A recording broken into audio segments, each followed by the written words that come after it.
Il a grandi dans le milieu ultra-orthodoxe en Israël, 12% des 9 millions d'habitants. Un petit garçon heureux.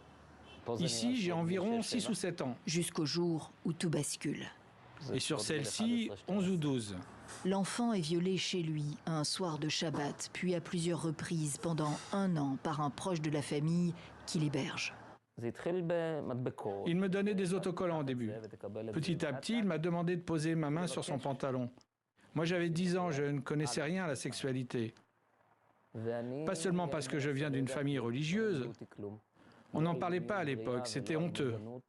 De longues années de silence aux prises avec sa conscience et son éducation religieuse. Il ne prononce pas le nom de Dieu. Et en tant que croyant, je pensais qu'il était en colère contre moi.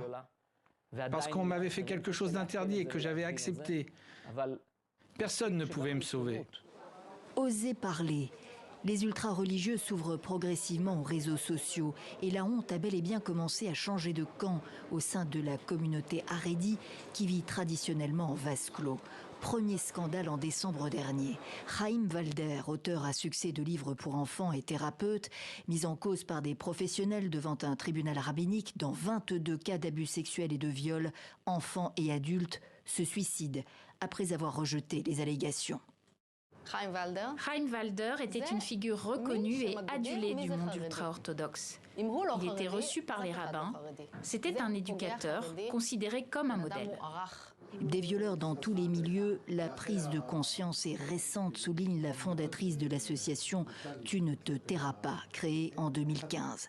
D'autres figures de la communauté ont été visées depuis par des allégations similaires. Les révélations dans les médias ont été un déclencheur pour des victimes qui, jusqu'à maintenant, ne pouvaient pas parler. Le centre Thalel à Jérusalem reçoit environ 500 appels par mois, selon cette bénévole. Et plus de 700 enfants ont été victimes d'abus sexuels en 2020 dans des localités gérées par des ultra-orthodoxes. Quant aux rabbins, certains dénoncent les abus et les crimes sexuels. L'institution religieuse, elle, reste globalement dans le déni.